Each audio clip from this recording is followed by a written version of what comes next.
kind of lived up to our expectations in terms of EBITDA margin improvement, and this has come in because of the fact that we have been able to move the top line in America insofar as the introduction of newer products and insofar as our existing pipeline as well as concerned. But having said that, it's been secular growth across various markets.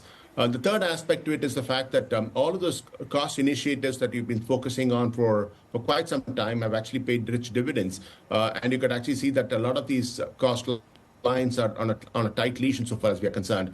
This would include the rationalization on the manpower front, R&D productivity, sales force productivity, and a host of other initiatives insofar as the gross margins line itself is concerned, which includes alternate vendor development, potentially routes of synthesis and the like. All of this has actually meant that the margin profile of the company has certainly improved.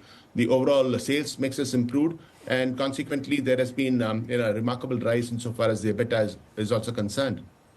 Can I just ask you, because even at the bottom right now on one of the straps, we're showing that your year-on-year growth, for example, in North America was over 20%, so 23% and change. But on a quarter-on-quarter basis, it's relatively flat, and you're seeing that in some of your other jurisdictions as well.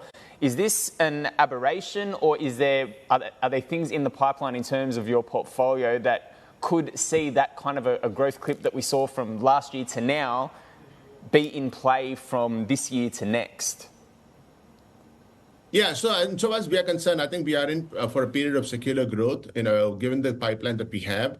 Spiriva was actually launched last quarter, and to that extent, there was a ramp up. And there was a slight, reduction because of that impact insofar as this particular quarter is concerned. And that's the reason why you think that the overall sales growth quarter on quarter has been a little tepid. But overall, I would say that this is in line with, in fact, our own expectations.